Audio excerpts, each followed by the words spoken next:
exercice avant tout pédagogique. Pourquoi? Parce qu'on estime qu'il faut expliquer. Il faut expliquer ce qui est compliqué. Et ce qui est compliqué, c'est la loi de finances. Et il n'y a rien de mieux qu'un professionnel du chiffre, que sont les experts comptables, et professionnels du droit, que sont les notaires, pour simplifier les choses et expliquer. La loi de finances 2018 a été marquée par le prélèvement à la source.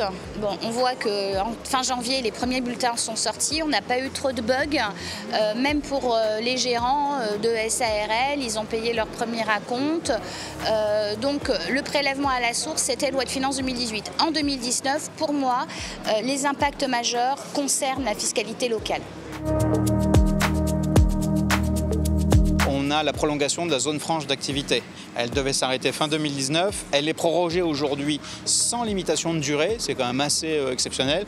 Et on revient sur les taux avant dégressivité. Donc c'est plutôt une bonne nouvelle pour les chefs d'entreprise qui sont concernés. En gros, les secteurs d'activité qui défiscalisent. Maintenant, il y a des aspects négatifs. Les aspects négatifs, c'est l'impôt sur le revenu des contribuables des DOM, où l'abattement est minoré.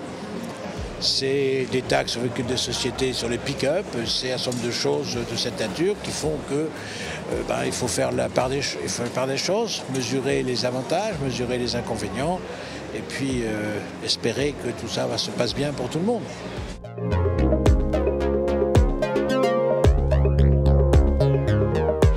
Mesures en matière de transmission du patrimoine, en matière de fiscalité des particuliers, de plus-value des non-résidents.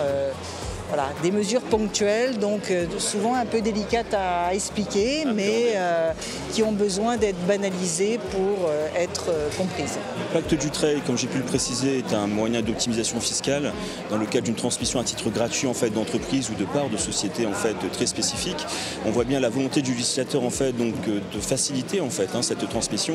Pourquoi? Parce qu'elle reste un élément important de notre tissu économique et la fiscalité ne doit pas apparaître comme un frein au maintien de cette activité économique.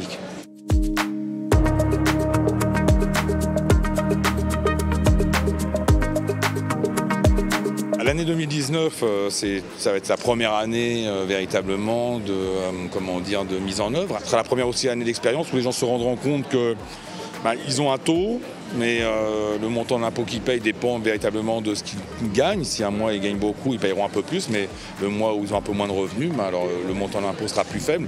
Donc c'est supportable pour les budgets de chacun. Eh bien écoutez, on va dire à l'année prochaine. Et à l'année prochaine pour la loi de finances 2020.